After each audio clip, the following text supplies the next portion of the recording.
Hi, my name is Dean Viglione. I'm from Navsports Getting Started program. I'm here today with Simon Wilson, Participation Manager, AFL New South Wales ACT. How are you today? Very well, thanks. Welcome to the program. Thank you for having me.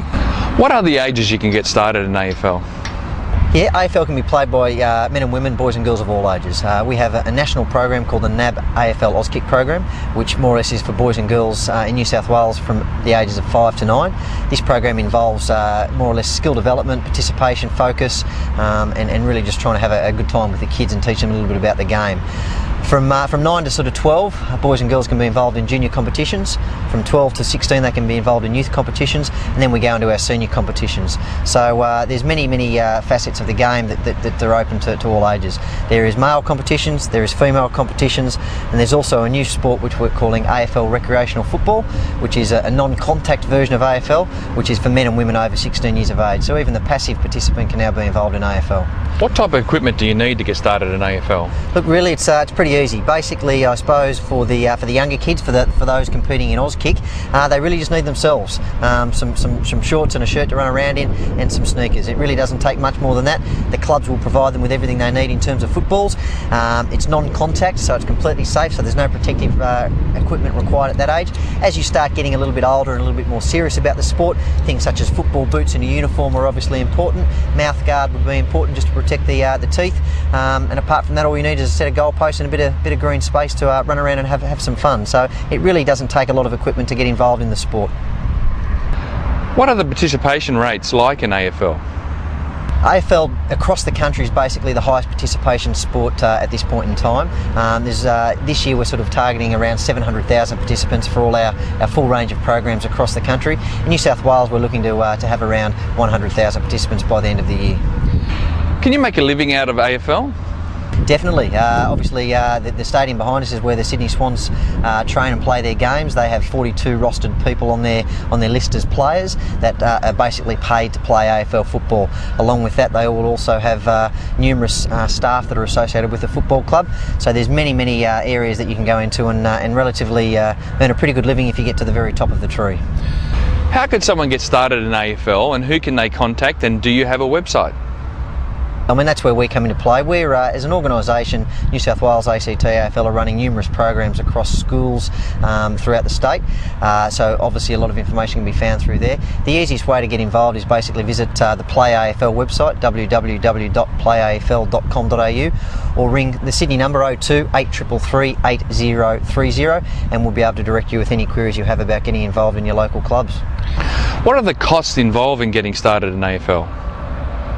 Costs are pretty competitive to most sports. Most clubs would charge between $80 and sort of $150 for a full season of AFL at the junior level, and I think at the senior level it's probably around the $200 mark to be a member of their club, to receive all their gear, and the young ones also receive a NAB AFL Auskick backpack as a part of their registration fees, which has got their own football, drink bottle, hat, DVD, some tickets to some games and things of that nature. So the young ones are really well looked after.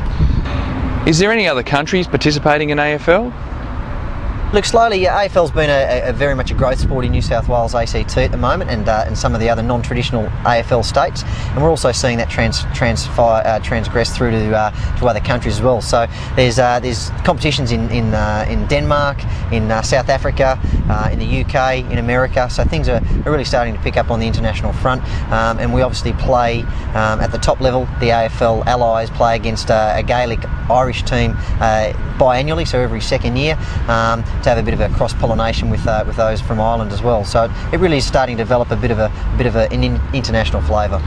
What are some of the other benefits you can get out of your sport? I think the best thing about AFL is that it's a multi-dimensional sport in the fact that it looks after participants of all ages, of all sizes and all genders. There really is something for everyone out there.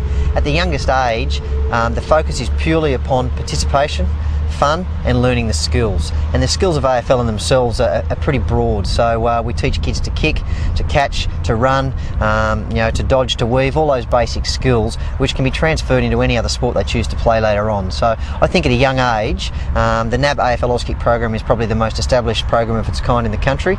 It's very popular with the kids and the parents for that reason, and it really does offer the kids a great introduction not only into AFL but to any sport or skill that they may choose to follow down the track. Simon, who are the current superstars in your sport? Look, depending on where you live, there's superstars everywhere. Chris Judd's probably one of the most recognised names and faces. He was with West Coast Eagles and has been the #1 draft pick over to Carlton this year, so he's certainly a superstar in the game. For the Sydney Swans perspective here in New South Wales, the likes of Barry Hall, they probably don't get much bigger than Big Bad Barry, as he's referred to by the public. Brett Kirk, Adam Goods, Michael O'Loughlin, these guys are pretty well known people around the New South Wales suburbs, and if you follow the Sydney Swans. How are you currently promoting your sport? Look, it's a big challenge for us at the moment. We're still the new kids on the block, so to speak, compared to the traditional rugby codes and soccer. So what we're doing is basically taking it out to as many kids and families as we can. We obviously have marketing arms that do that, but the main focus is on primary school programs where we go and visit kids in the schools, teach them the game, teach them the skills, teach them the rules, try and get them to play in competitions at school level, and sort of get them encouraged to like our game that way. Hopefully from there they'll enjoy it enough that they will come and play with us on a weekend and join up for the club. So any schools can basically have AFL development officers come out, and they will take them through a 6 to 8 week program of skill development and give them a few giveaways along the way. Simon, thanks very much for being part of the Navsport program. Thank you very much for having me.